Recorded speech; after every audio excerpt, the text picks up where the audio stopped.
Yo, how are everybody doing? I hope you all are having an exceptional season.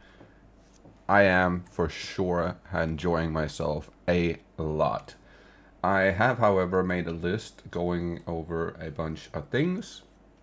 The current state of the game, how is everything feeling, the good, the bad, the beautiful, all these type of things. And I thought I was gonna make a video on it, and I was thinking that we're gonna start going over the bad things with this league because there's not a lot, so it's a short list. And then afterwards we'll go over all the good things with this league, which is quite a bit.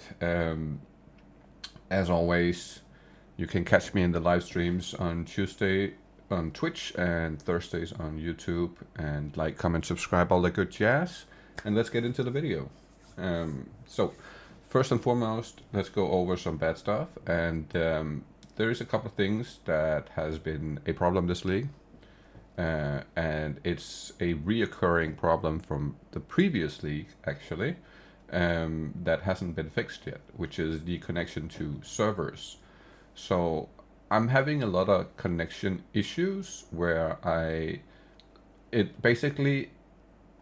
the middle of a map, I'm running around, and all of a sudden I'm in the startup screen where I have to press play the game and then choose a character.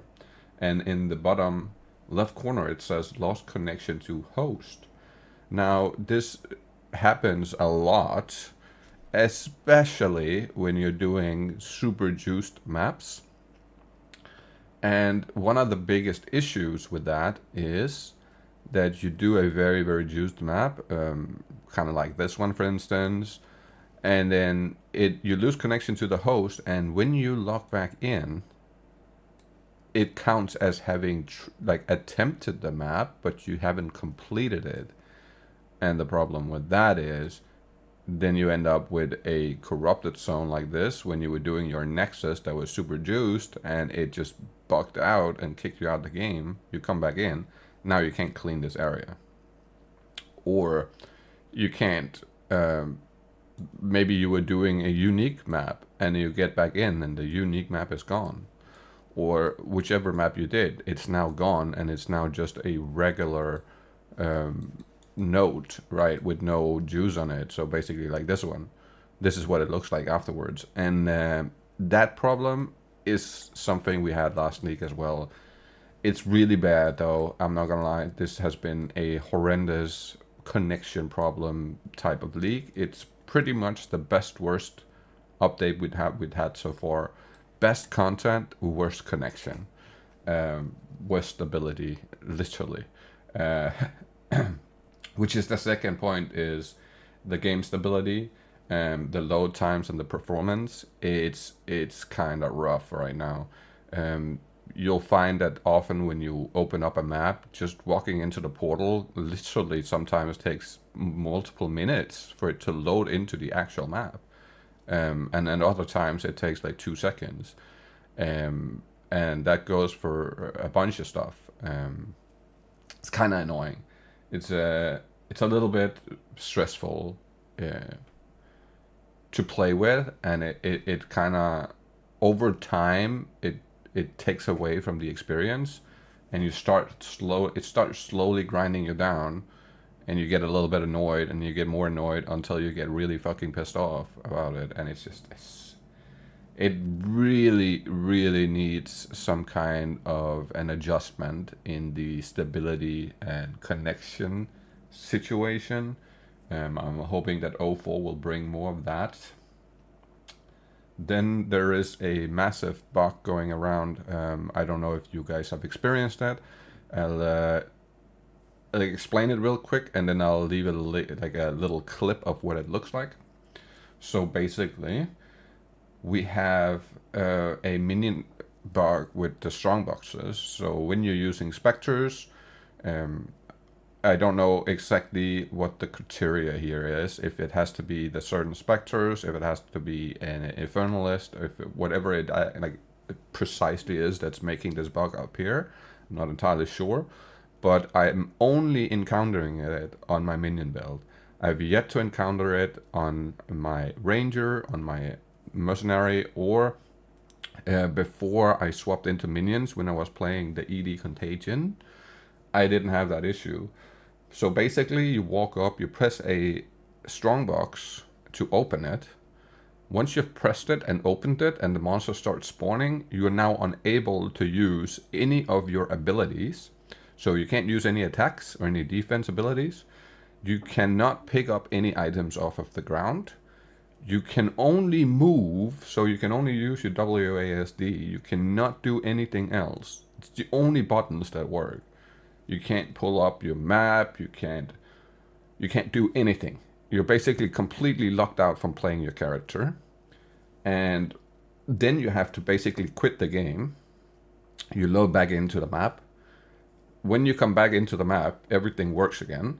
But it's now contaminated this map. So now it'll just randomly stop work. Like your abilities will just randomly stop working. So the worst experience I had with this bug is that basically 4 times in a single map, I had to quit the game and relaunch the game in order to use my abilities.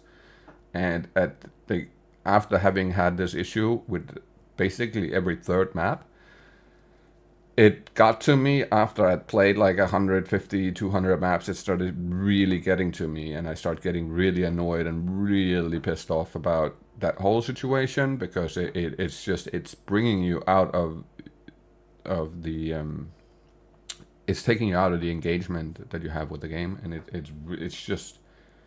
it's super sad.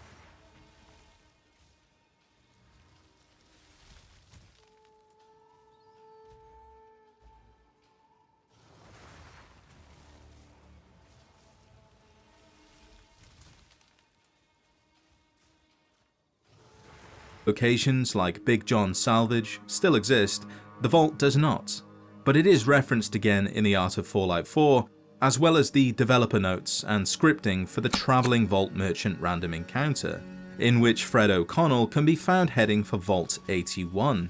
However, the scripting uses Vault 117 instead of Vault 81, suggesting the vault the merchant was going to was actually Vault 117 before it became Vault 81.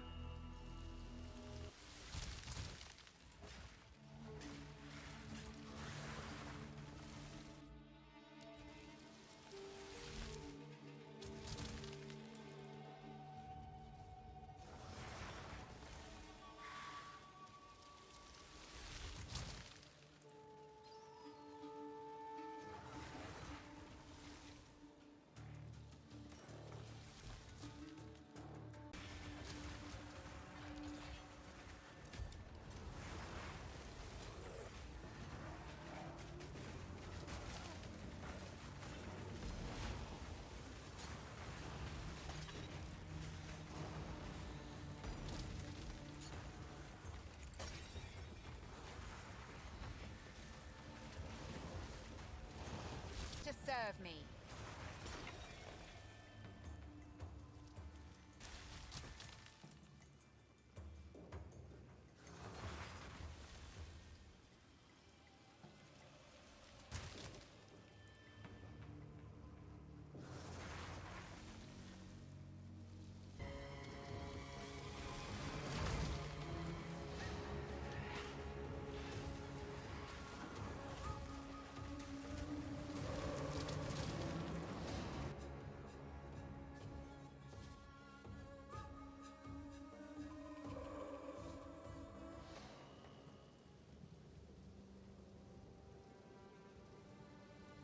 Then we have the elephant in the room, which is mana cost, and the current mana cost for every single skill in the game, basically.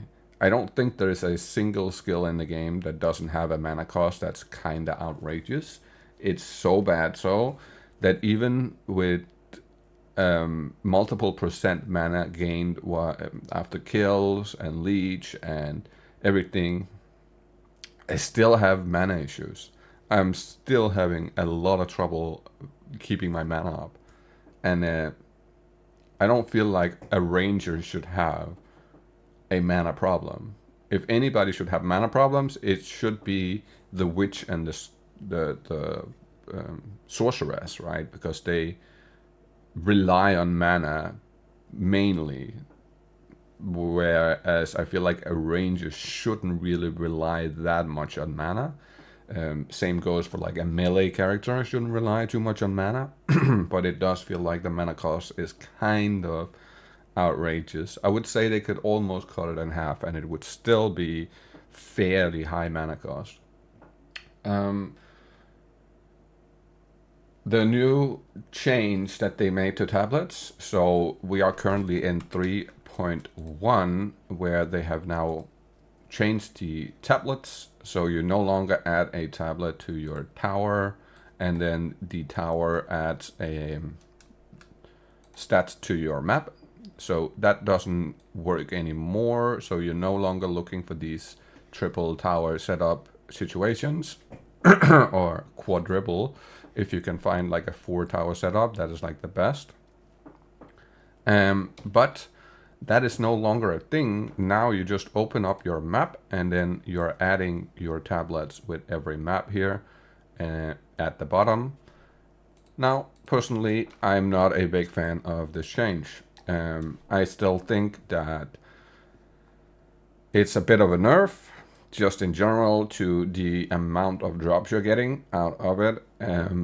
It definitely feels like these old maps that I have that are juiced are giving me way more drops than if I go do a new map and then I just add the tablets, which I have done, as you can see, all this area down here, all the way from basically from right around here and downwards. Every single map here has been with the new setup, and I don't think it's nearly as good as the old one was in terms of how much currency and how much drops you're getting out of it.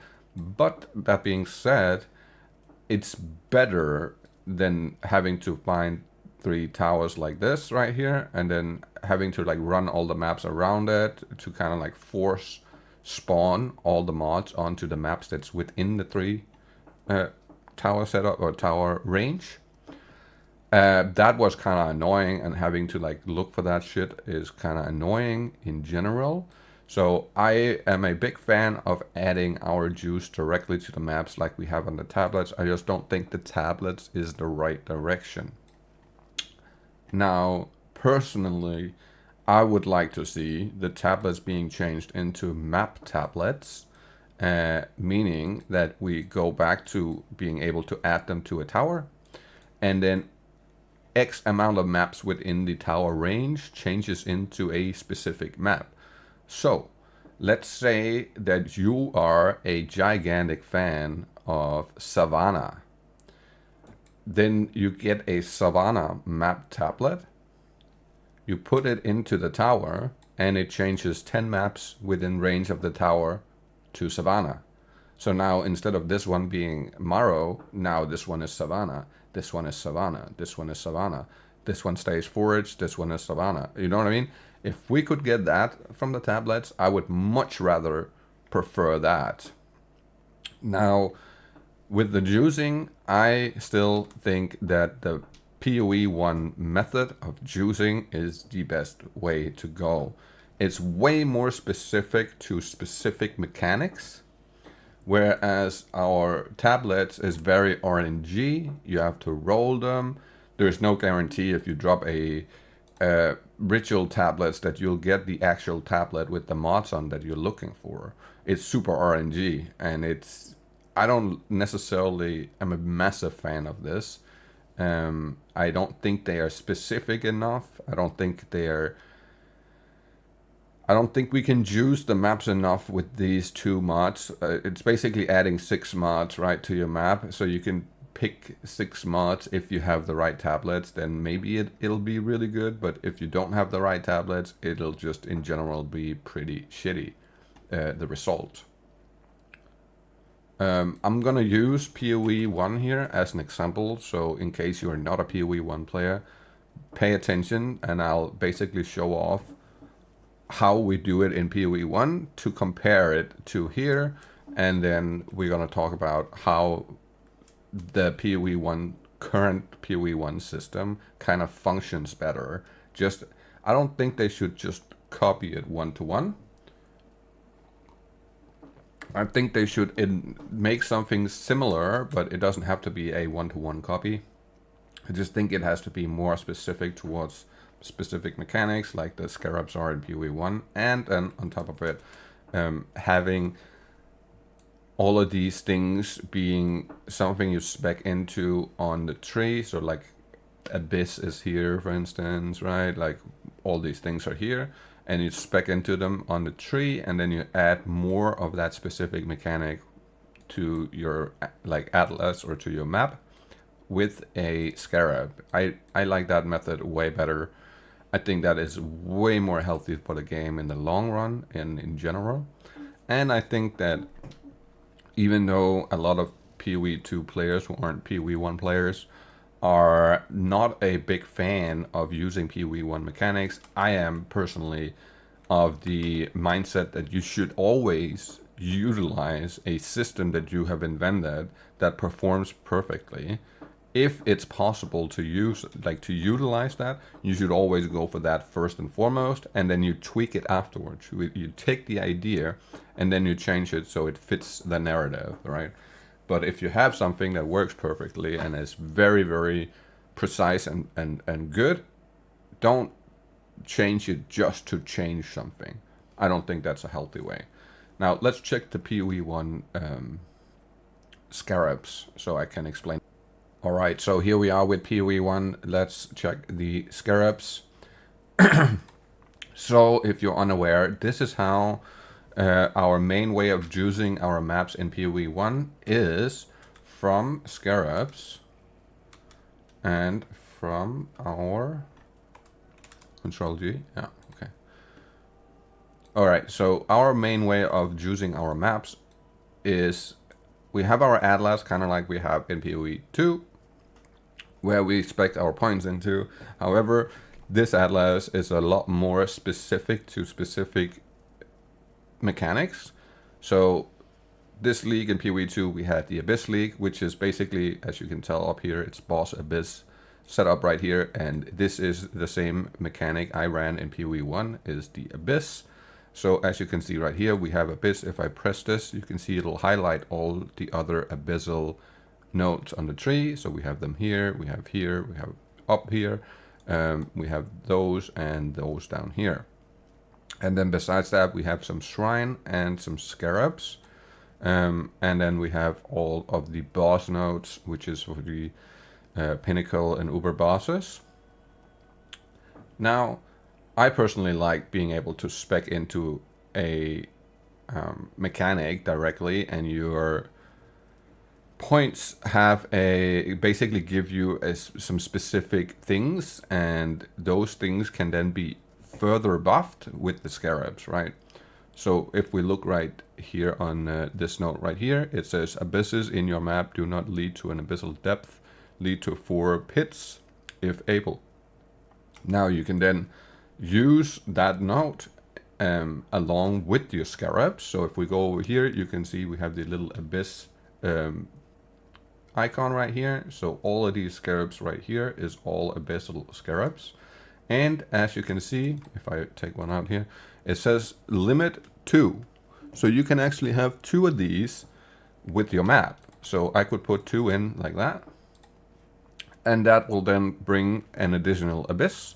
So 2 of these is 2 additional abysses on top of the abysses that we're already spawning within the map.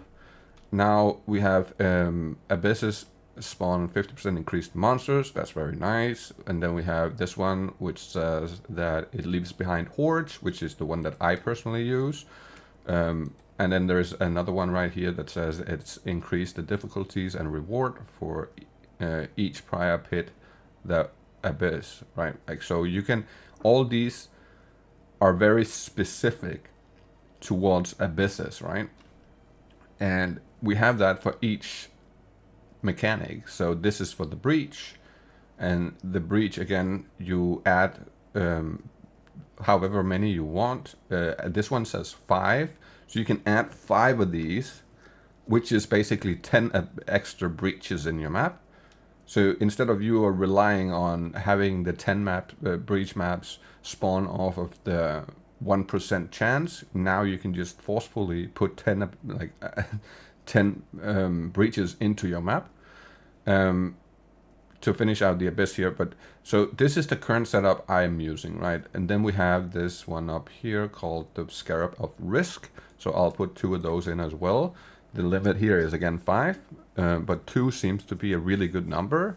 What this does is it adds 2 additional random modifiers to your map. So if we go look at a map here, let's take this map for instance. If I were to use a Risk Scarab on this map, it'll add 2 additional modifiers. So adding the 2 additional modifiers makes it drop more. It raises the percentages of rarity, quantity, maps, pack size, more currency, whatever it might be. And adding 2 of those adds 4 new modifiers to this map. So this map is already good. Well, not technically not that great. I'll show it with one of the actual good maps here. So if we look at this map right here, for instance, this map is crazy, right? So this map says 380% increased currency.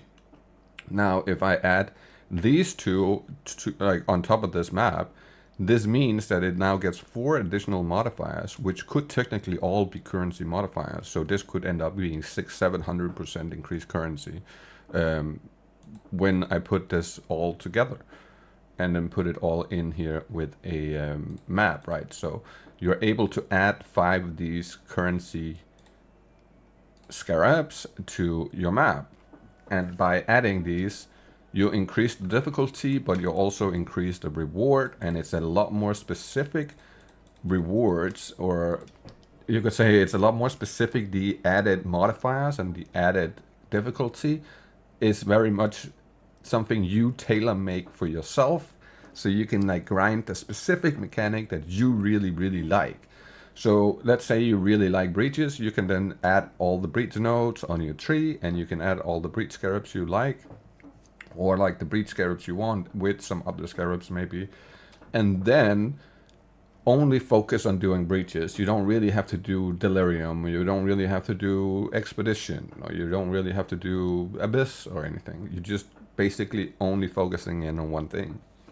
That's what I really like about PoE1, is the ability to customize your endgame and the ability to like have the freedom to swap and change things around at any given time that you want to.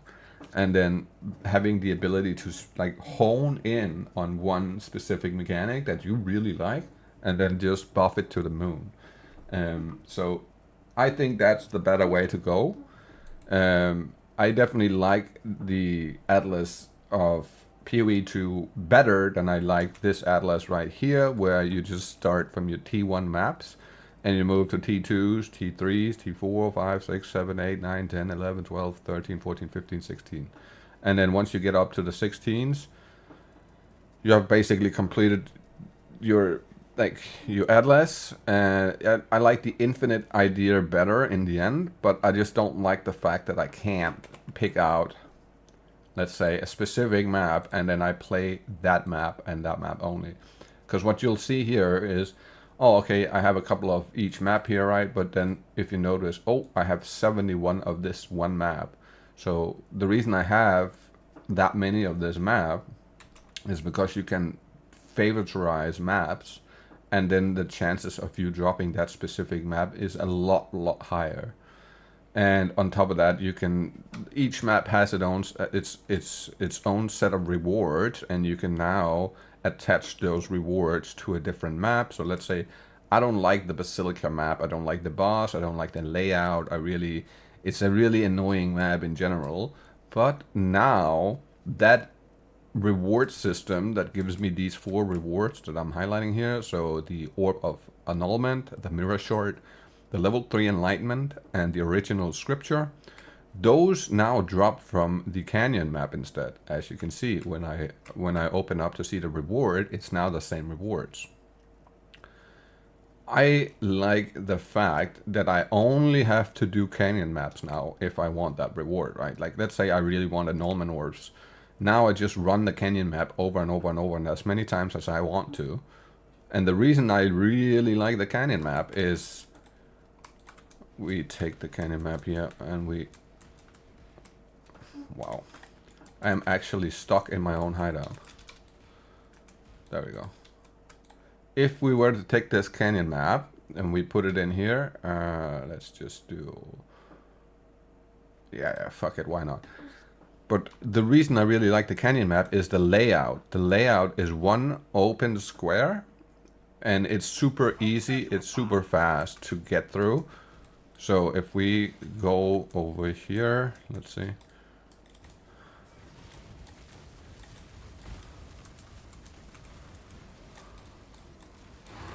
As you can see, this map is like one big square, right? Like there's no doorways, there's nothing I have to walk through to get, it's just one like square, right?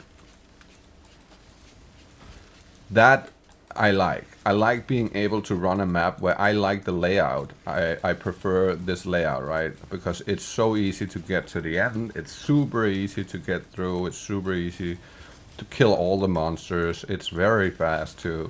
You don't need to like backtrack a whole lot. You just walk forward, kill all the monsters, and boom, that's basically it, right? Like congratulations, you just killed the bosses. That's it, the map's complete already.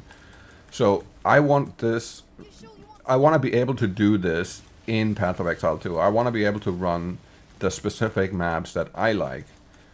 And I don't want to be forced to run Mire, for instance, right? Now, there is no solution for this situation currently in PoE2. I feel like the suggestion that my mod Night came with, and making the tablets into map tablets that then changes a set of nearby maps to a specific map, is the way to go. And then creating something that is similar to Scarabs, that's very specific to one mechanic, that can get traded in bulk. So the good thing about this is if you go to your currency trader and you want to trade some currency, you have Scarabs, and here is every single Scarab, and then you can just go, oh, I want to buy Breach Scarabs, right? Oh, one Breach Scarabs at 13, that's actually really fucking expensive, okay. Oh, it's because okay, there's literally none for sale, great. Well, if I wanted to, I could then buy all the Breach Scarabs that I wanted to use. Let's say I want to do 100 maps with 2 Breach Scarabs, so I just buy 200 and that's it. I now have all the juice I need for the next 200 maps, and I don't have to actually sit there and roll like 650 different tablets to hope that I get 100 that I can use. That system just is way too RNG. It doesn't feel good. It doesn't feel super consistent in how you juice your stuff and how you go about it. So that's just an example. We'll hop back on PoE1 or PoE. All right, here we are back on PoE2. So next up is, depending on your build, I would say that the current state of bosses in general, rather that be the chest fight or the ritual boss King of the Mist, for instance, or even if it's Orlov or one of these new miniature bosses, they have less life than an actual map boss does. They die easier than an actual map boss does. that does not seem quite right.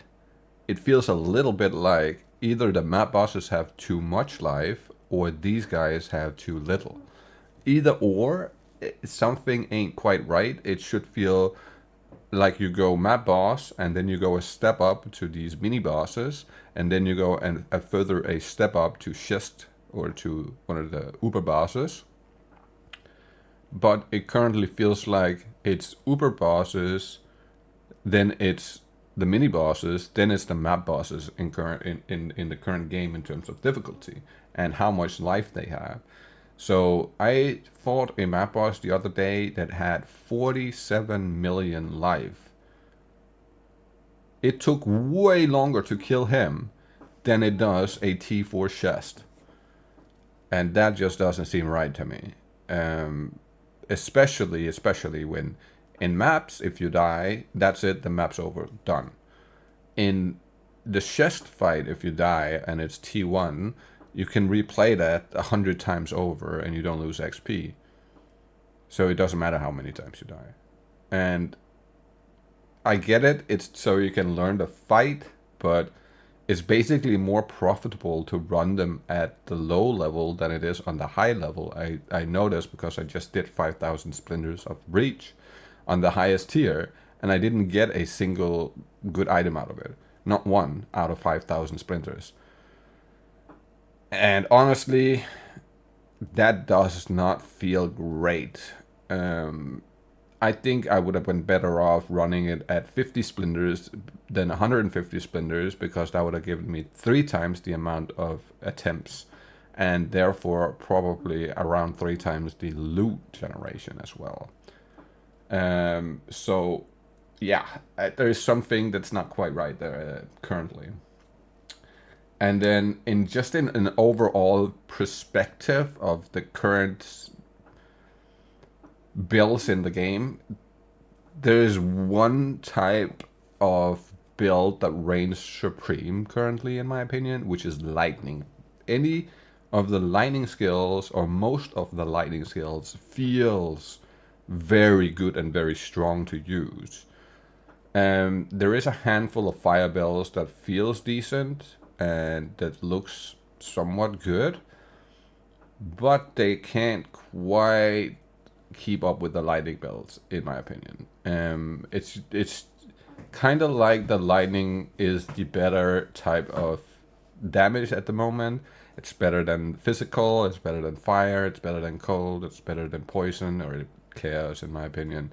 It just feels a little bit weird that there is so many different lightning skills that feel so good to use, and then there's only like 1 or 2 skills in each other category that feels equally as good to use. So I do think that for the future they need to focus in on getting the cold chaos and fire and physical more in line with lightning, so it feels equally as good to use. It doesn't have to feel the same, it just have to give you a satisfying feeling when you use it. So I think that would be very healthy for the game if we get something like that. There is still a fucking annoying bug with the Atlas where you can't travel to certain nodes.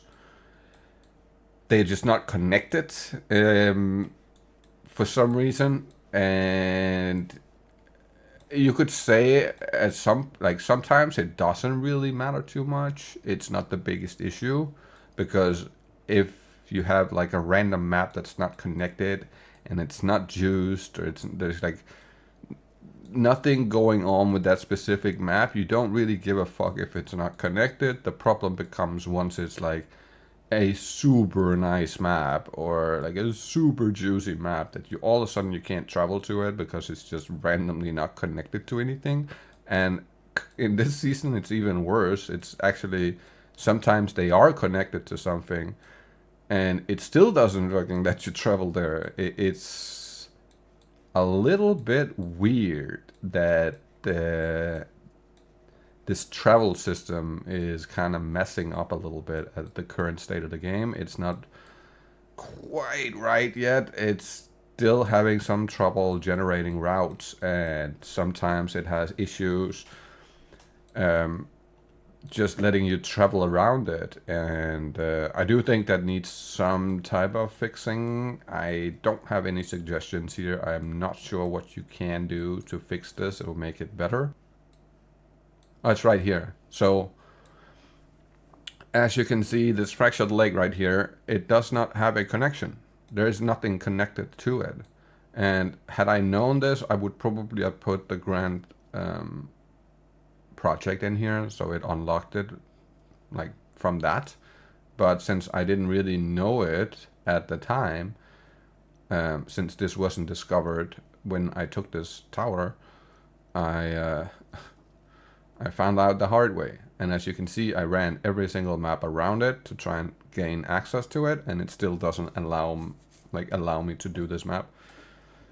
And honestly, if it had been like any regular map, I wouldn't have cared at all, and like it is what it is. But since it's actually a map that I really want to do, because this map does provide the ability to gain an item in the game that's worth an absolute ton of divines, I feel like now I'm missing out on that ability to gain those divines, right? So that does not feel good. That needs to change.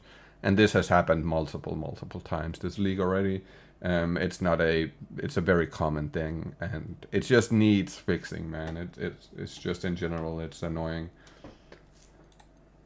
Then we have the other elephant in the room, which is the current state of rarity, and you having to have rarity on your gear, because if you don't, you're just losing out. Like, you are the intense difference there is between having and not having magic find or rarity find is crazy. And a lot of people say that 150 is the best place to be at. Like, above that is too much diminishing returns. But honestly, I've tried with 150 versus 450 versus 850. And I'm not gonna lie, when you have 850 rarity on your gear, and you're like just a rarity bot, you don't do anything other than run around next to somebody who's killing everything, but all the kills counts as you killing them with 850 magic find. Just the sheer amount of divine drops you get is absolutely outrageous. So I think we did like 10 maps with 150, and we got roughly, I think it was a divine every second map. Then we did it with 450, where we got at least one divine per map, at least. At times we got multiple, like 4 or 5 divines for one map. And then we did it with 850, where we were dropping literally 4 to 5 divines per map. And the map didn't have to be really juiced up or anything. It was just like, the effect of rarity on currency is so intense, and you feel it once you go above and beyond getting it. You feel like, okay, I'm actually dropping hundreds of divines versus dropping a couple of divines. It's absolutely crazy how much that matters. It does feel bad that you have to sacrifice gear slots just to gain your magic find. And if you're not at 150, it's almost not even worth doing it if you're not at 150 at the bare minimum, right? Like, it's just barely worth doing. And it's really annoying having to sacrifice DPS and speed and all these things just to put some magic find on your gear. It's just not a great feeling. Then we have the new updated version of banners. For this, I'll have to jump onto my previous league's build. Here we are on my Bannerman, which I created last league, which is one of my favorite builds that I've made in general in the game so far. This is made by me 100%, right? Like, this is one of my favorites. Now I have adjusted my tree. I have went out and grabbed as many of these as I could, which gives plus 20% glory generation for banners. So basically all of my gems or jewels in here all have those stats on there, right? To generate as much banner glory for the banners as physically possible. I have every single note on here that gives you increased glory. Every note that you can grab with that. And yeah, let's just talk about how the banners work now. Previously, you were able to place down a banner, run forward and place one immediately after. Even with a 160%, 150% increase, no, 160% increased glory generation, I still cannot place my banners after each other. If you notice, there's a yellow line around the banner. So if I press the E button, you'll see this little yellow line fill up around, and that's basically how fast you can then place the next banner. So previous leagues, we could place all the banners back to back to back to back to back to back to back as much as we wanted to. This league, they said they were going to buff banners, and they actually gave us an overall nerf to banners in general, just the stats they give. And the other nerf is that now you cannot place them, right? So I can place one, and look how long it takes before I can place the next one. Now, that is so long for having absolute maximum glory generation. There's no way it should take this long. Now, you see, like, that is just, that's stupid. That is idiotic. That is absolutely fucking dumb. I cannot believe that they went and said that this was a buff, because this is the biggest nerf that the game has received to a mechanic yet. Pretty much so. Like, I am so appalled for this change. I do not like this change. I would personally prefer we go back to this mechanic that's called Valor, and you're able to always place your banners. I do not like this change. This change is ass. This is one of, if not the worst change that's been so far, because this basically only affected support builds. It doesn't matter if you use banners as an attack build, because you're only going to use them for certain enemies like bosses or rares that's really, really, really hard. You're no longer able to make the build that I've created. They literally gutted my build completely, so you can't play it. And that sucks, honestly, because this was one of my favorite builds. It's one of the best support builds I've created so far. It's just overall amazing, right? And I think we should revert that change. I do not like this change. Or you can buff the generation with 200%. Buff the generation of glory with 200%, then maybe this will feel better. Maybe. I don't even know if 200% is enough. I think I'm almost at the point where I'm going to say, like, buff it with 300 to 400%. Because the fact that I'm fully spec'd into it and you still can't plant them after each other that's so stupid. That's idiotic. You should be able to get to a point where you can plant them multiple times. Now, last but not least is this problem right here. So if we look at how many bottles I've picked up on the 01, 130, 02, it doesn't let us see, but I picked up quite a bit here as well. And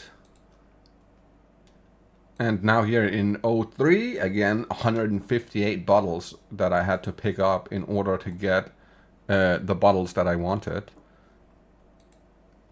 Jesus Christ. Like, there's no... Why the fuck do we have to continuously pick up these stupid fucking bottles throughout weeks of playing? I have to pick these up and roll them to try and roll something that I want. For the love of God, give us a specific currency that can re-roll a bottle. I get they don't want to give us augmentation orbs so we can re-roll blue items. I get that. That's fair. Give us a glass, whatever you want to call it, augmentation orb, transmute, like whatever, call it whatever the fuck you want. It only works for bottles. And put it right here, thank you.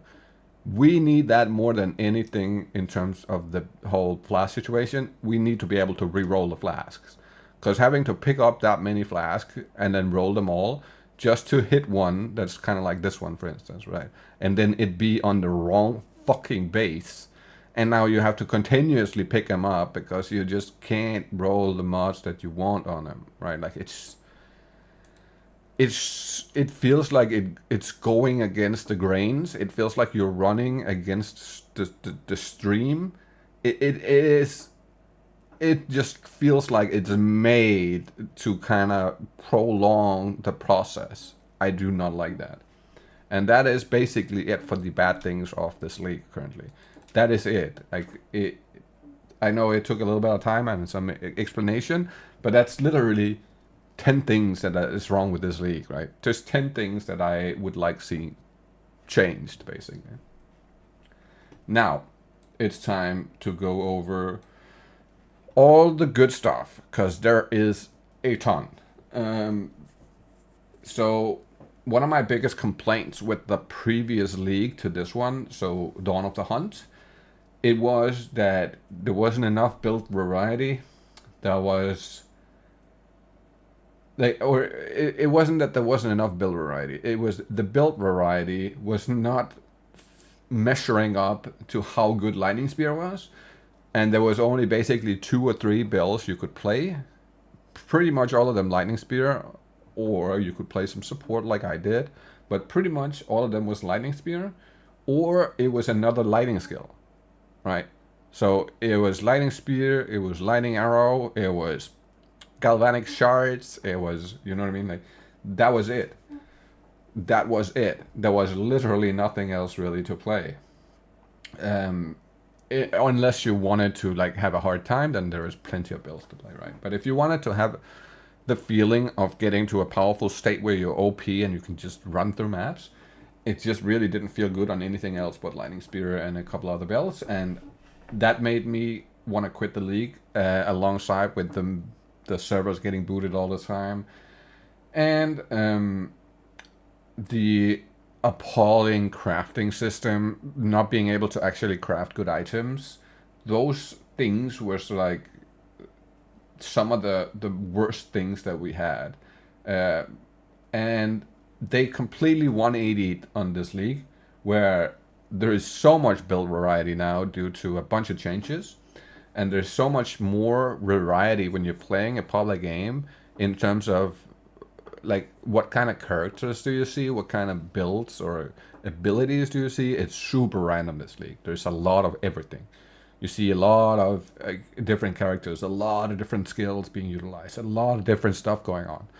And I like that. That's what I really like. I like to get onto a map and it's literally like, oh, we're each playing our own class. It's not, okay, it's me as a support character and then 4 Amazons with Lightning Spear, right? That did not feel great. That felt boring as fuck in general. Now, it's a lot better. This league, it just went above and beyond when it comes to builds, in my opinion. There's so much stuff to play around with. There's so many good combinations. There's just so much happening now. It feels like we're getting a lot more loot in terms of the new tiered system that drops tier 1 to 5 items on the ground. I love that system. I feel like they should go really hard on that system.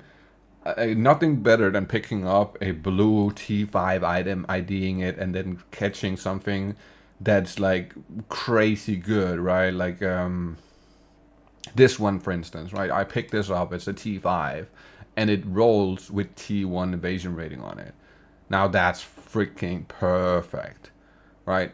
This is, for a crafting base, this is such a good start, right? Like, that's just a phenomenal place to start in. And then you use that to continuously craft, and then you make something kind of like this. And once you have that, like, GG, man. This, previously, this would have been a mirror, pretty much so, right? Because it's just that good. Like, we did not have the ability in 01 to make a piece of gear that was like this as a regular player. No way. You had to be somebody who accumulated multiple mirrors in order to craft good items.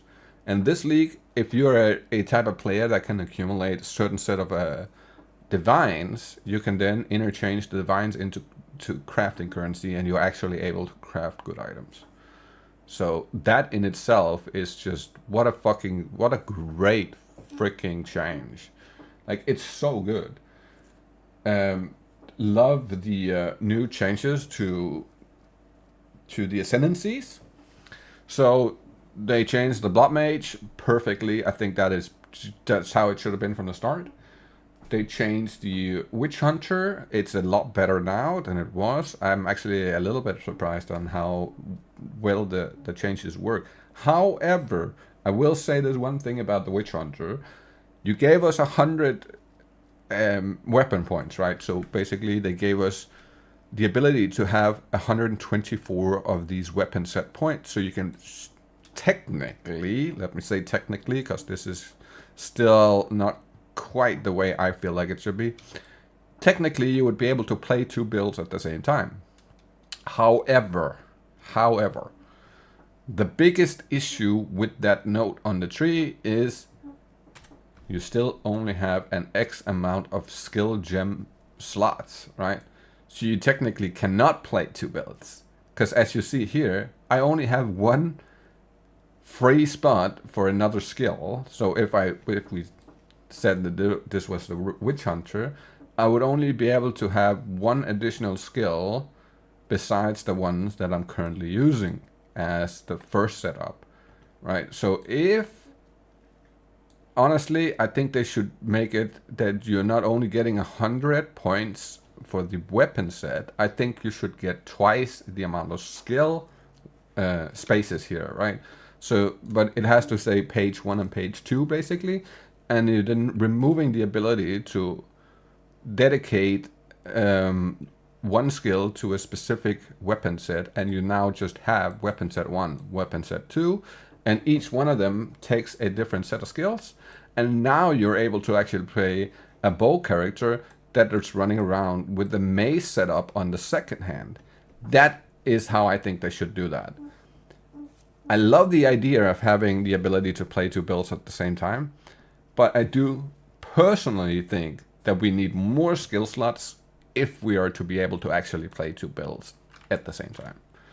So that is one thing that kind of needs changing, but I love the new update to it. Now, the Acolyte of Shaula Monk is basically, I have had that at the bottom of the list since the day the game launched. I pretty much had that as the worst ascendancy, along with the Witch Hunter.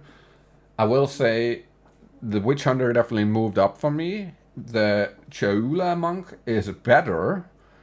I've seen a couple of builds this league that are very interesting. And it seems like it actually is starting to find its own, and it's starting to be a lot more in tune with the actual like name of the ascendancy and the idea. It feels more like it has its own personal thing going on, and that's what I like. I like the ascendancies to have their own personality, basically. So you jump on this ascendancy, you play it, and it has like this specific feel to it, right? Next up, we have the buffs to movement speed, which is again absolutely crazy. Now, this is partly changes that was introduced last league, and then partly changes that is introduced this league. So basically, we have these new bases that drop with 2 sockets, and then you can technically corrupt them for a 3rd socket. And then that, in combination with the essence of horror, it's called, are making your, like, so if we look at these boots, they are sadly not perfect, right? Because they only have 30% movement speed. But let's say they had 35, and they were corrupted with 3 sockets, and you're playing a low life build on top of it. Now you can add 20% movement speed when you're on low life. That's 1 of these gems. And then you can add 2 with plus 5 movement speed, so that's another 20, making it 40 movement speed on top of the 35 that you can already get rolled on the boots, as you see right here, 35 movement speed. That's 75 movement speed on the boots only alone, like that is freaking fast. Like that's actually like just Speedy Gonzalez fast. It's so fast that actually you can make a character be as fast as a ranger on a roa just by running around on its own. That's crazy. It feels, however, it feels good. Like, feels amazing once you're like, even just with 35 movement speed, since that was such a hard stat to get previously, holy shit, are you moving now? Like, and then on top of that, adding the sprint mechanic and allowing the sprint mechanic to be affected by movement speed. So the more movement speed you have, the faster you sprint. Holy shit, that feels insanely good.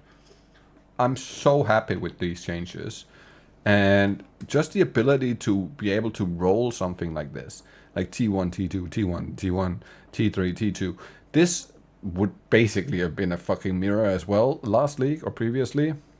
And now it's just, you can just go make this. Like, it's so nice. It's so much more deterministic to get certain stats there's still RNG elements to it, but it's just a lot more easy to make something that's actually good now and something that you need and you want. I do feel, however, that when it comes to sprinting, that right there, the collision situation is kind of annoying. The fact that you can't like sprint past stuff, because it's just, if you touch anything, just touch it and it instantly stops the sprint. Now, I don't know if you all remember, but in Season 1, if you were to shield charge and you touched anything, a little urn on the ground, whatever it might be, instantly stop running. They changed that mechanic, so now you could actually do it around corners and stuff, and it would just run around the corner and not get stuck. I think the collision needs to go on sprint, so you can like touch a corner like I just did there, and then continuously sprinting, right? Like I don't like that it constantly stops sprinting when you touch anything, and that goes for your own teammates as well. So if you're playing on a team and you sprint forward and there's another dude who is not running as fast as you run into his heels and now you're not sprinting anymore. Now in the start it didn't feel as bad, but after having played hundreds of maps, it does feel hella bad. And the punishment is so severe that when you do get touched by just a random projectile coming from whatever the fuck off the screen, when you're playing in a group, that you can't control where the projectiles come from. So you sprint, you get touched by something, and that's it, you're dead. There's barely ever a time you fall and you don't die. And I get it that you shouldn't be able to just sprint through every single enemy in the game, never getting touched. But I also think that you should actually get hit to fall over, right? So it just feels sometimes like I didn't even lose health, I didn't even lose ES, I didn't lose anything, but it still fell over its feet. It's too much. So either cut the timing down on standing up a little bit, or make the certain attacks not have an effect like projectiles and stuff. I don't think they should make you fall over.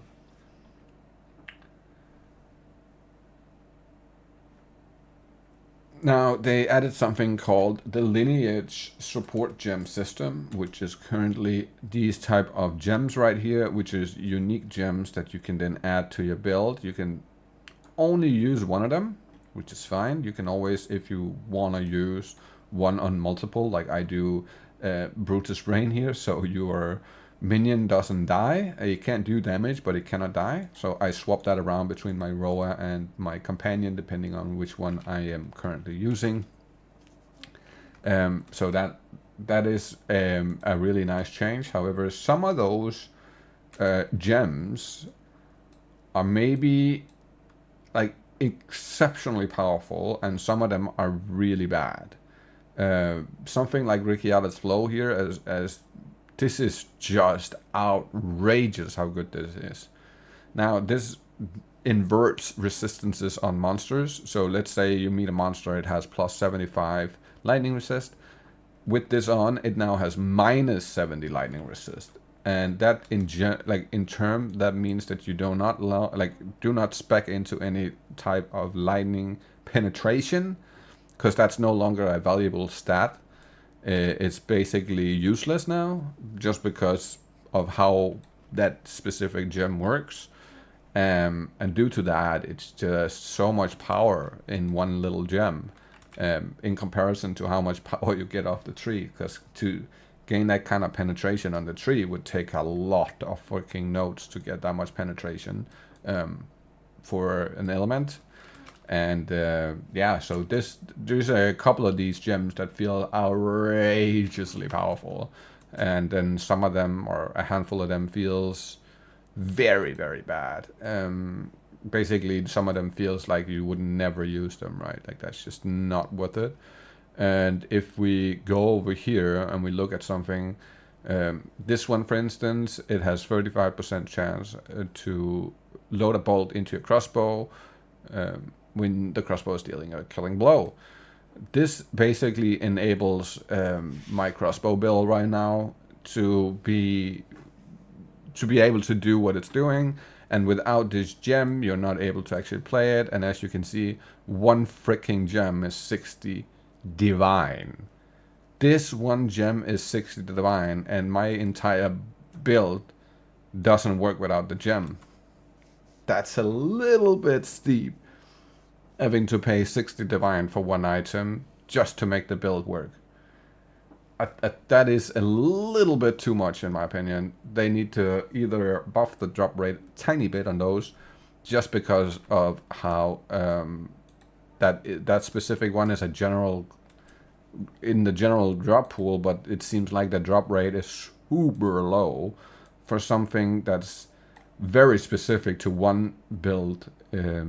Cannot use it on anything else. Whereas Ricciata's flow, which is 20-ish divine or something like that, maybe 30. This one I've already dropped like 5 or 6 of these, and it's a lot more easy to dedicate or to force spawn this one, because it spawns on a specific boss, so you can just hunt down that boss and do that one boss over and over, whereas the other one is in the global drop pool, so it comes off of any random ass monster. And there is so many of these in the global drop pool that are so much more common. And for that reason, it's really, really, really freaking hard to get your hands on that specific gem, for instance. And since that's so build enabling, it kind of is sad that it's just sad that it's that hard to get. So I do think they need to maybe just tweak the drop rates or do something like that a little bit on certain one of them, and then change a couple of them because they need some better stats, or they need to just change around. They're not build defying enough, I think. But there's a good amount of them that are just absolutely incredible and amazing, and a lot of power coming out of those gems. It's incredible. Then we have the Abyss mechanic, which is awesome. I love the Abyss mechanic. It is absolutely incredible. It's a PoE1 mechanic that they basically reinvented, and the way they've done it is so much better than what it was in PoE1. I like this a lot more. It doesn't just look better, it feels better to play it. It feels rewarding. It feels incredibly hard, and the monsters feel tough. And it's one of the things I personally die to the most is that specific one mechanic. Is certain Abyss monsters are so powerful that it's can be kind of harsh to kill them before you die yourself, because some of them have some incredible one-shot abilities. And then, of course, there's a little bit of a problem with it. There's 2 major issues with Abyss. One being the color scheme. It's hard to tell whenever there's ground effects or there's certain one-tap mechanics. It can be really hard to tell, especially in the Abyss overrun maps where there's just monsters everywhere. And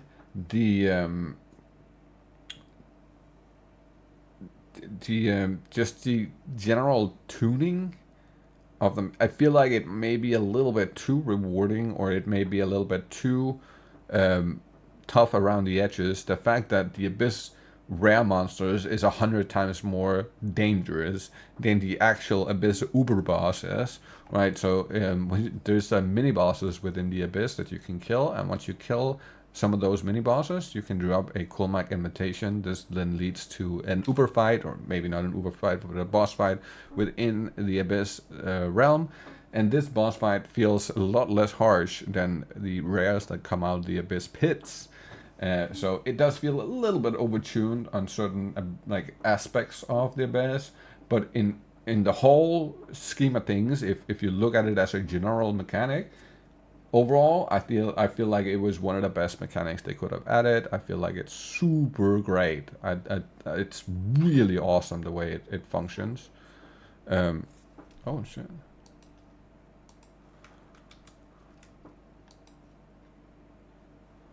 I can't do that? No, okay. Fair enough. Then, since we are on this topic right now, we have the new asynchronous trade. As you just saw, somebody came into my hideout, bought something for 180 exalts. I'm not entirely sure what he bought, actually.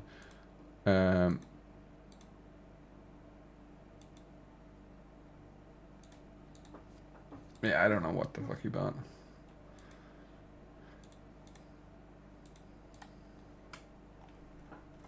I appreciate it, though.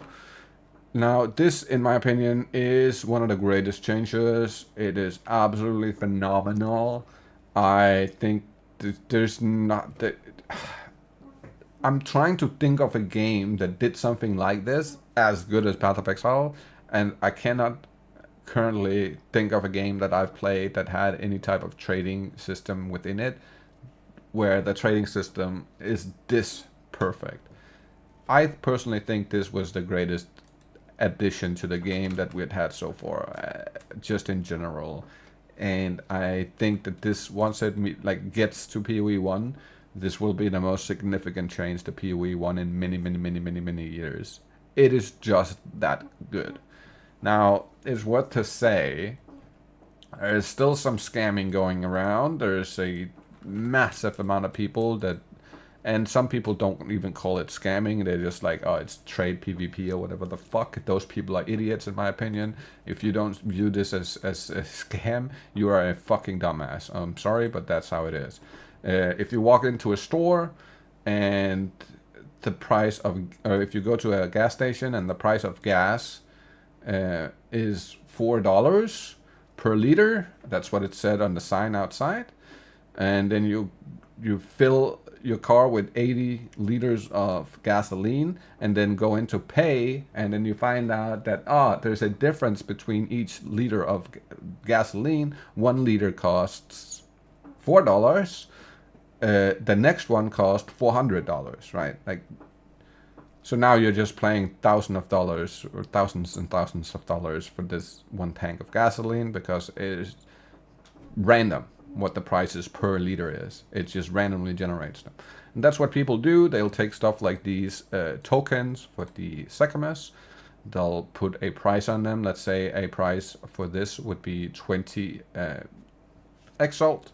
So they'll go 20, 20, 20, 200, 20, 20, 20 Divines, 20, 20, 20, 20 Greater Exalts, 20 Perfect Exalts, 20, 20, 20, 20, 20, 20 Perfect Exalts, 20 Divine. And if you don't think that's scamming, homie, I'm sorry, but that is fucking scamming. Because there's a general price for these, which is, let's say, 20 Exalts, right?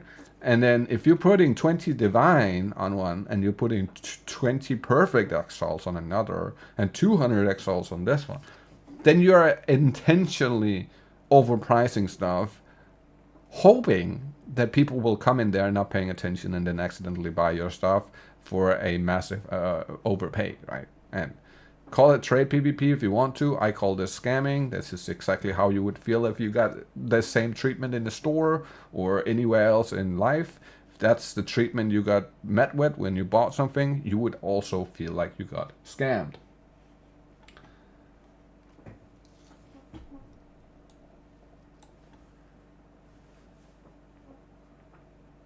Okay, so let's talk about the new support gem change, where we are now able to utilize the same support gem on multiple different skills, now we are actually able to utilize all of our links, right? As before this change, one thing you would see a lot is kind of like the bow shot up here. You would see a lot of like 1 or 2 gem support skills, and the rest of them it doesn't have any support gems. And then you have your couple of main skills, you could say, that's fully linked with full supports. And that's how it was before. You were basically only linking the stuff that was that you got the most out of. You weren't linking something that wasn't giving you the utmost output of performance. You would never, I would never have put this on my lightning or Held of Thunder, for instance, right? Like, would just never. There would be no reason for it, because it's way better on my my rods, right? For instance, just now though, since I would just have been missing one on this one, for instance, right? Like, because it wasn't worth it. Now I will put it in because I have the ability to wear multiple of them. But that does not mean that that one gem is in like every single one of my skills. If you actually start looking, you'll notice that there's actually very few skills that is in every, like, that's duplicated, you could say, right? There's a couple that are duplicated. So if we go up here, you can see all 3 of these are using elemental armament just because of how good that one gem is. But in the previous league, I would only have had that on a lightning arrow. So now it just performs 100 times better because you're able to actually generate all the mods onto your skills that you want to. It gave so much more freedom, so much more build variety, so many more skills that are now currently usable, at least, because of this. And it's just an overall. I'm honestly, this is one of the better things they could have changed in terms of build variety. This is one of those things that had just opened up the whole entire board for some insanely freaky stuff and really interesting stuff. And I'm really happy with it. I think it's I couldn't have asked for more than that. I'm currently, if we are to judge this league,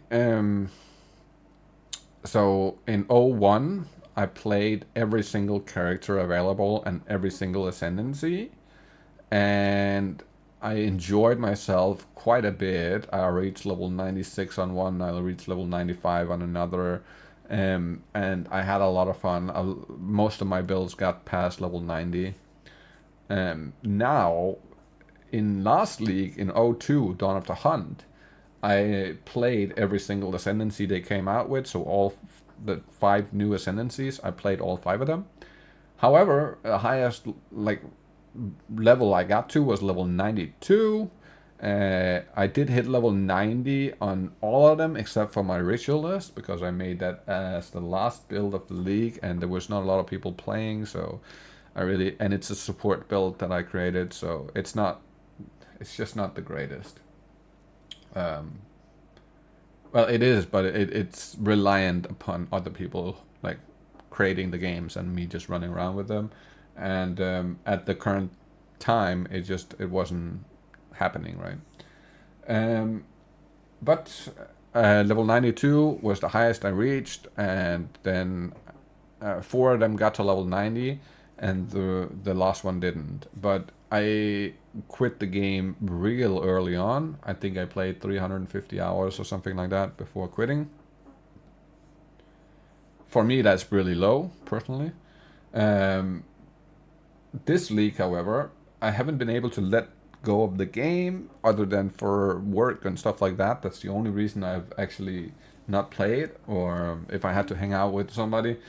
I literally, every single moment I had of free time, I've played the game, and it felt a lot more like 01 in terms of just the general feel you get when you play. I feel a lot more invested, and as you can see, already now I've reached level 96. I have another one that's like level 95 and a third one that's level 90. And I'm currently like pretty much 5 builds deep, right? Like, so I did my witch as ED Contagion, leveled like that, then swapped into minions.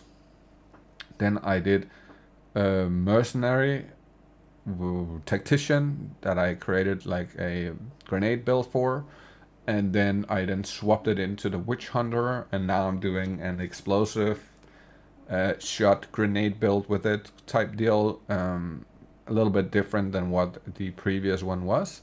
And then I have the ranger, which I leveled as the lightning arrow, and it's still lightning arrow. It'll not change, so I'll keep this. However, I also started, since I reached level 95 on the witch with minions, I kind of felt like I wanted to try out build of the week, the last laminate crossbow build for the lich. So this is the current gear that I have been working on crafting for that specific build. So in the near future here, we're going to test it out and we're going to try it out and we're going to see how well it actually performs. Because I've heard a lot of good things about it, but I also saw the build of the week video. So after seeing it in action, I do feel like this is probably one of the better belts out there that aren't lightning arrow, right? And I really do like this idea of playing something that is super good and feels super good, but it's really, really off-brand. I feel like a fucking witch with a crossbow is pretty much off-brand as it can get. So yeah, currently working on that lich setup, and whenever everything is ready, we still need a headhunter. We still need this is the gloves for my ranger, right? Like this is my I think this will be my new upgraded gloves for the ranger. I am not entirely sure if I think I'm gonna swap to these, honestly, even though they are just a little bit, it's more damage, but it's a little less ES. I still think it's probably going to be worth it in the end, just because of the increased effect of sockets and whatnot. So, but yeah, still working on the gear here, still crafting, and then I also am still kind of working on the gear for the mercenary. It still needs a couple of things. I need that gem, for instance, but 60 divine is not something I'm willing to pay for one little gem for the build to work. So I just have to find it at some point, and if I don't find it by the end of this league, then so be it. I'll just have to accept that that build will not get finished before I find that.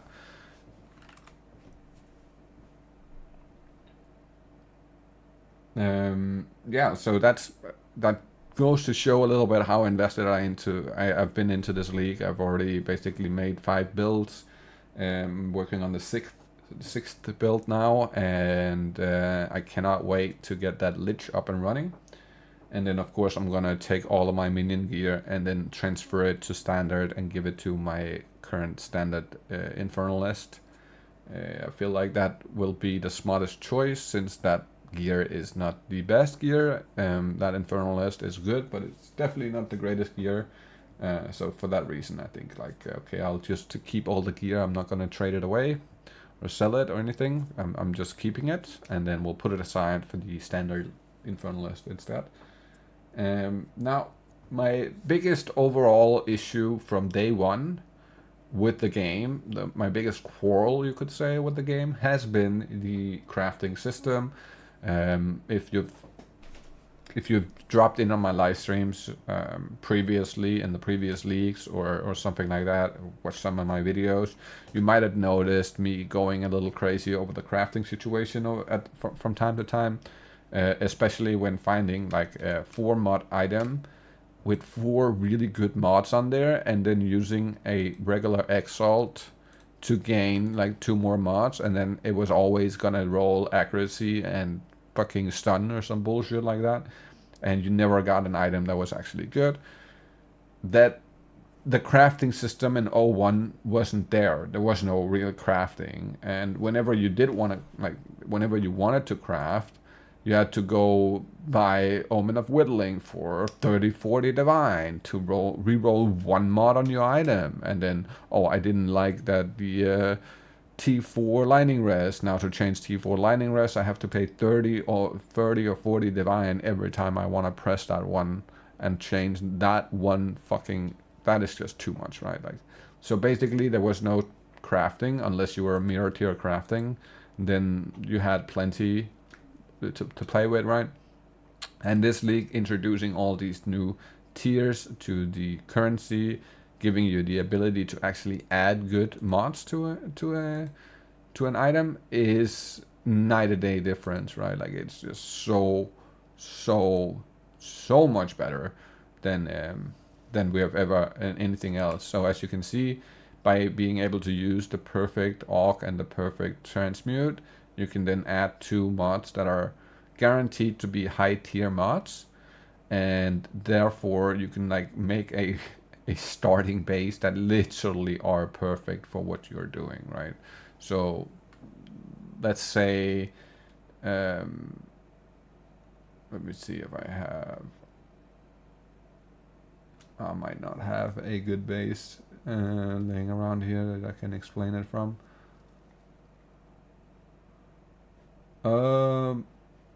Fuck. Oh, here.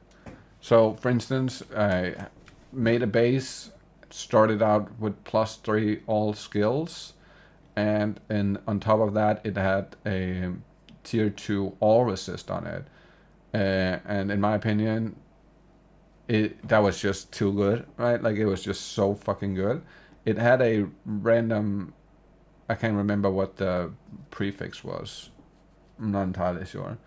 But then I just desecrated it with a mod, and then I went to take away the prefix that was shitty, and then I fractured it. And by fracturing it with those 3 mods on there, I was basically guaranteed that one of those would stay, and then luckily for me, it just hit the all spell skills, and then now I have like a really good base to start crafting off of. All I would need here is to finish out the suffixes, unless I want spirit on here. If I want spirit on here, it's a little bit different. I'll have to go back to 2 mods and then chaos spam for spirit. But there's just no way of making stuff like this in previous seasons, in my opinion, as a regular player. This was strictly for people who are insanely rich. This would basically never have happened for me. Another good example is like these boots, for instance. I started out with T1 energy shield here. Now, if I were to Omen, homogenize, and then perfect exalt these, I should get T1 energy shield on there. So kind of like this. This just went the opposite right. This had T1 energy shield on it, and then I homogenized it. And back then I didn't actually know that with T1 energy shield you're not getting T1 percent energy shield. You want to start the other way around. You want to have T1% energy shield, and then you homogenize the T1 flat energy shield by guarantee, basically. So I didn't know that back then, and I've learned that since. So really, really love the crafting now. I think this is the right way. The game is heading in the right direction.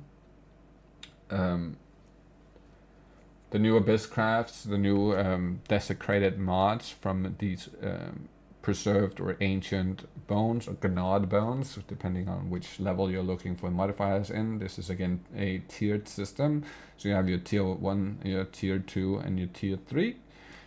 The essence changes was incredibly good. Like I absolutely adore the way they did this. I fucking love this system now. And beforehand, I never used an essence really. I just gave up on them. I didn't think they worked that well. It was so random what kind of modifier you got and what tier it was, so it was just not worth it. Now it feels so much better, and you're actually able to create and craft some items that are outrageously good. Once you start combining all the different methods, it just allows you to make so much better stuff. Again, the bases too, like having 2 sockets or items with more quality than normal. So like 26%, it goes all the way up to 30%. Now that is fucking awesome. That is awesome. It's just gave us so much more like ability to craft. On top of that, all of these omens are incredible now. I really, really like them. I've used a lot more of these omens than ever before. Beforehand, I never really gave a fuck about them. Now, like this one, for instance, to craft rings and amulets are insane. Absolutely ridiculous how good that is. I can kind of show off some of the stuff that I just crafted last night. So we have this ring, for instance. I'm kind of sad about the cast speed. However, I'm pretty happy with everything else. I wish it would have had flat lightning instead of the percent lightning. It is what it is, though. But yeah, it's making stuff like this with omens and essences and the bones and whatnot. It feels so incredible, absolutely phenomenal. By the way, just to bring it back 1 second, the tablets, right? Like if they're thinking they're gonna add an abyss tablet and then they're gonna add another tablet and another tablet and another tablet and another tablet, honestly, I just don't see it, man. It's just annoyingly random, the mods on them. So having that without having an actual dedicated tab is fucking insane. Like, it takes up so much space in your stash. So you can see I have 3 dedicated windows just to those. Absolutely outrageous. It's too much. Still, as I said, I still think that this being like specific maps is way better, and then having the scarabs, way better system. Oh yeah, and by the way, the new omen, this one right here, catalyzing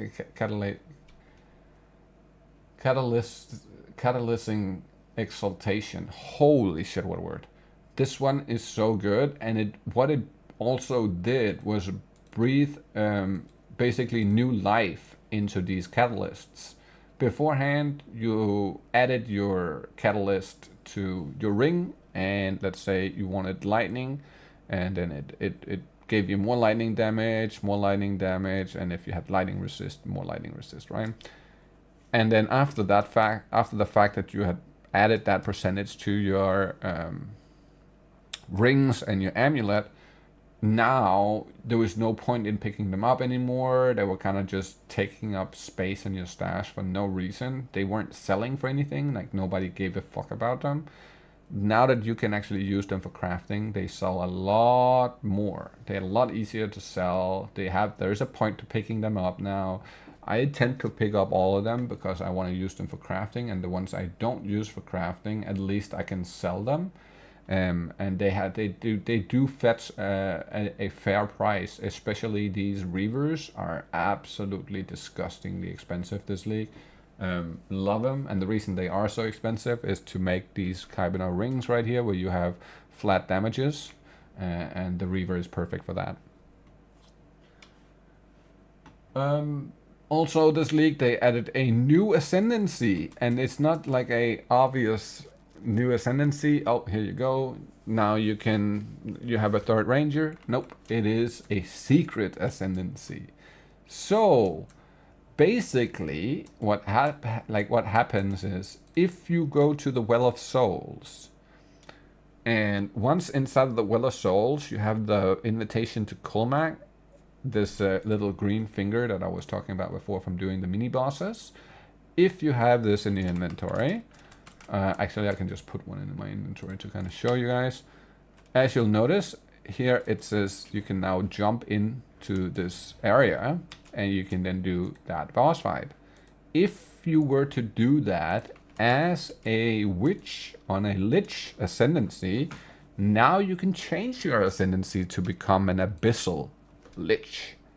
And honestly, that is one of the coolest things I think they have come with that wasn't necessarily something that's obvious and like in everybody's faces.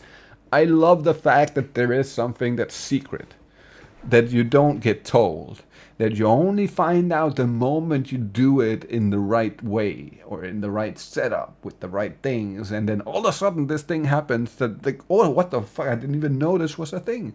I think that was such a good move on their part. I think it's so cool, so freaking cool, and I wish they had done that for more things. I think you should have had an Acolyte of Chaula breach version of the monk, or a expedition version, for instance, right? Like of the warrior, or delirium version of the sorceress. You know what I mean? Like, I think that is such a cool idea. I would have loved to see some more stuff there, and that also allows for a little bit of adjustment on certain ascendancies to basically make them more specific to certain things. Love that idea. I think they should do more of that stuff, and I think they should do more secret stuff like that that you just randomly find out as you're going through the league. Love that shit. They added a map boss to every map now. Think that is a brilliant idea. Think that was a really good change. I needed that. It also makes it to where you don't actually have to kill all the rares in the map to complete it. You just have to kill the map boss. That feels a lot better for travel maps. I will say that they changed the icons to not be on the map anymore for the rare monsters. I think they should rechange that back so we can still see the icons on the map. I think that's fair, especially for some of us that did not mind having to kill all the rares. Now it's a problem. So you are getting a guaranteed map drop from the last rare in the map. And with the new system, you don't know where the last rare of the map is. So now you're not easily getting to your map guarantee drop.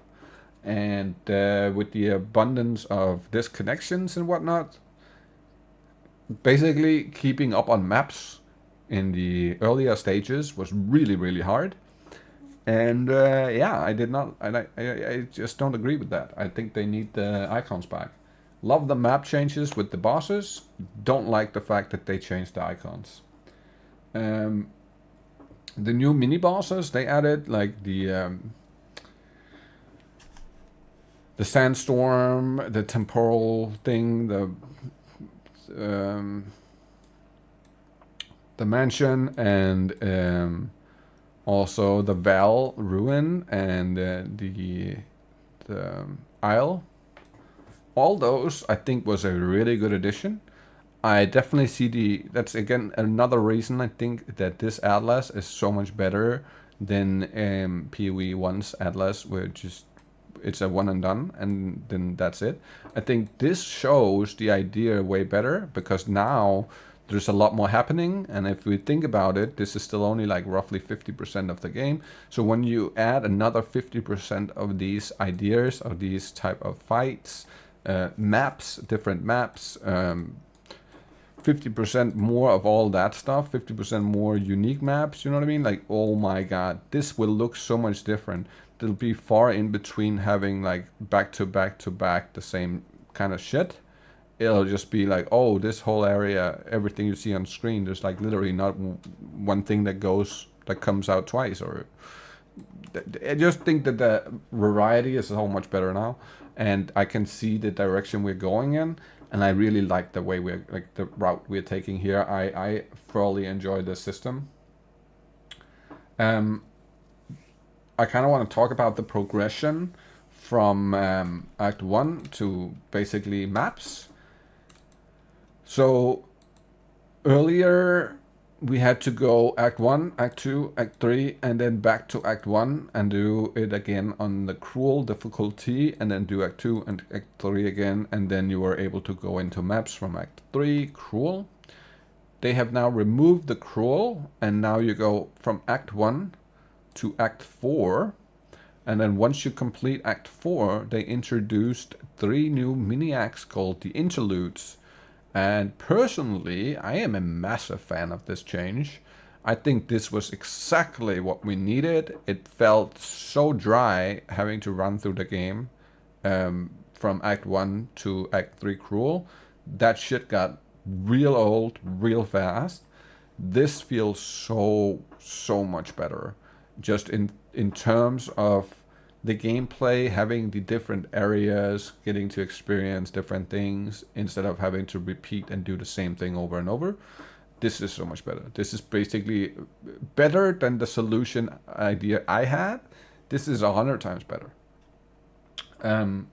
So I really like the progression. It feels the smoothest going from Act 1 to maps now in comparison to O2 and O1. This feels so much smoother. Because there's so much variety for each build. There's so much abilities you can use. There's so many things you can do. I really like it. I do also think personally that because I hear a lot of talk about wanting a way to skip the campaign. Now, I am not a big fan of being able to skip the campaign. I think you have to do the campaign. I think you should have to do the campaign every fucking time. Now, I'm not opposed to them making a separate track to do the campaign. So I'm not against them making, let's say, 6 interludes. And each interlude is more difficult than the normal acts would be, but they're also a lot faster to get through. I wouldn't mind that there is a fast pass that you can go, but you would still have to do every act technically, right? Like you just don't have to do the full act. Now you're just doing a mini version of the act, but it's a lot more difficult. I'm not against that idea. I do feel like it should be a thing that you unlock once you have completed the story the first time. Then you unlock it for every other character you make after that in that league. However, I don't think it should carry all or like over from league to league. I still think you would have to go through the campaign from Act 1 to Act 6 or a 7 or how many we're getting. Every league, I think that's just how it should be. There shouldn't be a skip or a fast pass on your first character of the league. But on the second one, I don't mind them doing something like the interlude system, but just from Act 1 to Act 6, basically. I still don't think that there should be a just general skip button, and then boom, you just instantly level 60 and you're instantly at maps. I don't like that. I think it's such bullshit. I think it's weak. Like if a game does that, that's just weak. And it also kind of like just people go crazy making characters and then not really using them. You know what I mean? I don't like that. So I think that we're better off if we have the setup we currently have with Act 1 to 4, and then, or let's say it's Act 1 to 6, and then you after completing that the first time around, now you get like a interludes phase where you can like go through it faster. So instead of it taking like between 8 and 10 hours, which is what I'm currently taking to do the campaign, it's roughly in the 8 to 10 hour area, depending on build and power and stuff like that, of course. But just in general, I would say I'm averaging out somewhere in the 8 to 10 hours from Act 1 to maps.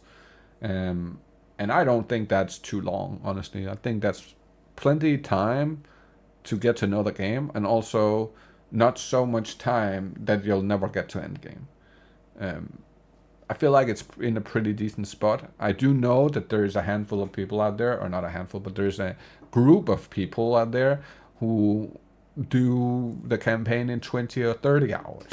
And honestly, I still think it's fair. I still think it's good. As long as the gameplay is good, I don't mind it. Now, the people who take 30, 40, whatever hours to complete the campaign, I understand why those people want a campaign skip. I still don't think they need a campaign skip. I think they need a fast track, so they can do it at 10 hours, like what I normally do, right? Because then it doesn't really feel bad. If you're doing it at 8 to 10 hours, it does not feel bad at all. It feels actually very, very good. The general progression in gear from Act 1 to maps also feels so much better now than it's ever done. It feels good to use the essences lower level. It feels good to use the tiered currency. It feels good to find the bases. Like all these things, like all of it. I think it's such a healthy way that the game has turned in. I think one of the best things they can do is take all the good ideas in PoE1, implement them here, and then only change the things that needs changing. Don't change everything just to make it different. I still think that there is some healthy systems in PoE1 that definitely needs introducing over here. And then stuff like our betrayal in PoE1 versus Abyss, but like the Abyss mods, the way you ID them, I don't understand why we don't have the exact same system in PoE1 as we did in PoE2 as we did in PoE1. We just click the item and then you instantly reveal it. You don't actually have to go to the Well of Souls, throw the item in, and then, because that is just a little bit much in general. It might not seem like it, but once you're rolling like hundreds of maps at the time, like doing these maps with Abyss mods, having to throw them in and sit there and wait and all this, fuck that shit, man. Honestly, fuck that shit. That is terrible. I wish I could just instant click them in my hideout or click Angie or some else NPC and just reveal right here. That's how it used to be in PoE1. So yeah, I think they need to change that back to the PoE1 system. I think, as I said before, I think they need to introduce a bunch of the PoE1 systems that just works perfectly and that nobody is complaining about really, and that has a potential to become something in PoE2 that's actually usable, right? They also changed the progression in terms of leveling from level 1 to level 95. And you definitely feel that change too. I feel like it's a lot more of a smooth, just direct line going like all the way through than it was before. It was like, oh, going up, going down, going up, going down, taking a bit longer, taking a lot longer, taking even longer, you know what I mean? Like getting level 96 on Season 1 compared to getting level 96 on this league, night and day difference in the amount of time you have to spend to get there. Night and day difference. Absolutely could not appraise them more for doing that, because I felt like once you got to level 90 in 01, it's basically what it feels like to get to level 95 in 03. That's the comparison, man. Very, very happy with that change. Think that was the right direction to go.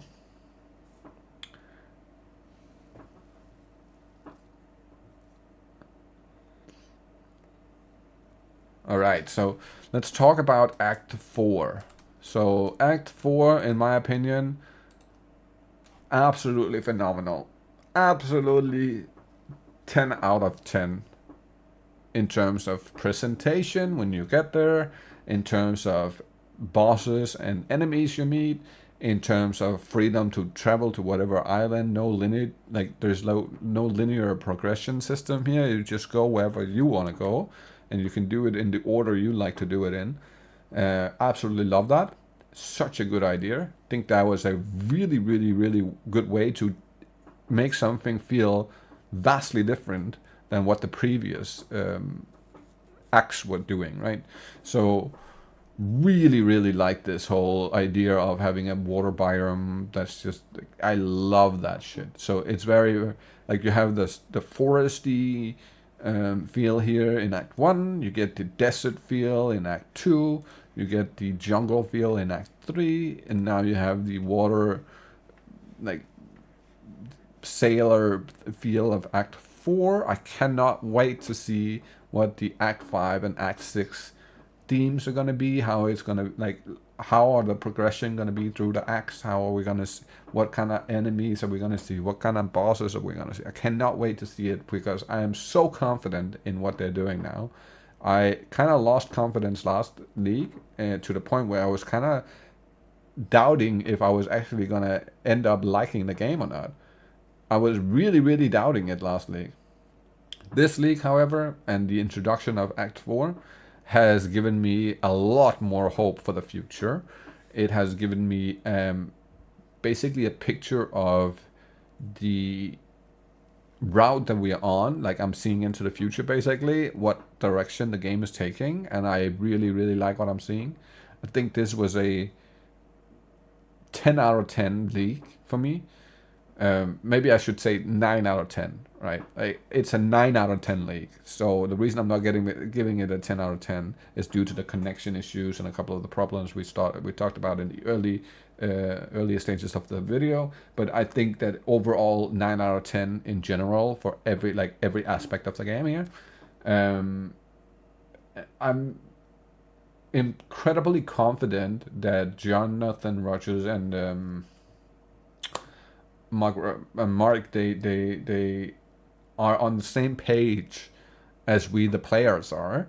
I feel like they are playing their own game enough to where they understand when we are pointing out stuff that are just not good enough. And although they might not bring the right solution right away, at least they are doing something to change it in a way that makes it feel better. Even if the changes aren't fixing the actual problem, kind of like checkpoints in maps or stuff like that, they're still changing stuff just to make it feel better. And then I think they're in the background working on how to fix the problem in a way where it doesn't need a momentary solution, right? Like the checkpoints, for instance, or stuff like that. I think that they are very much aware of the problems with the game, and they are working night and day to fix the issues that might be, to kind of like focus and hone in on the creation of new stuff, right? And I like that. I like it. I'm a lot more in tune with what they're doing this league, and I like it a lot better than what they did the previous leagues. And in O1, I bought the supporter packs and whatnot.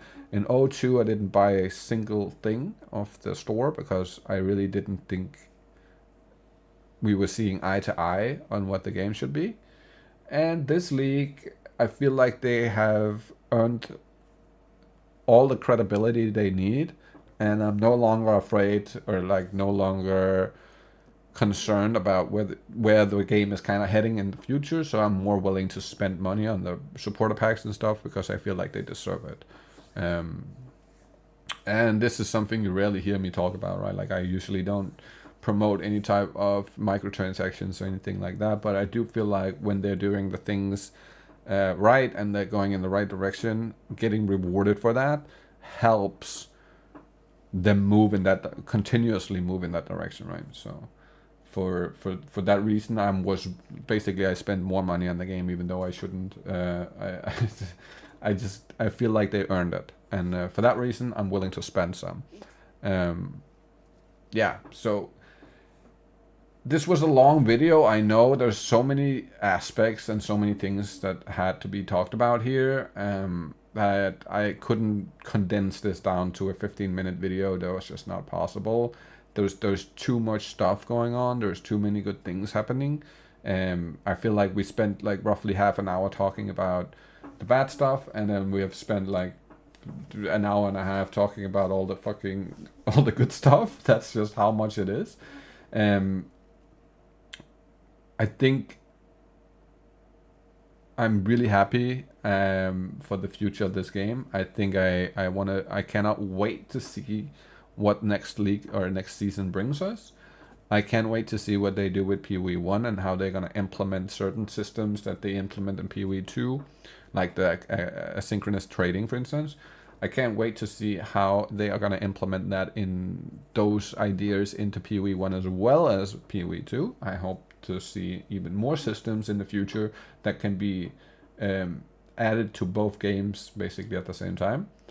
And yeah, you'll see a lot more of me in the future, of course, because I am not giving up on this game. I'm sticking with it, and this is of today, like as of today, this is 100% my main game.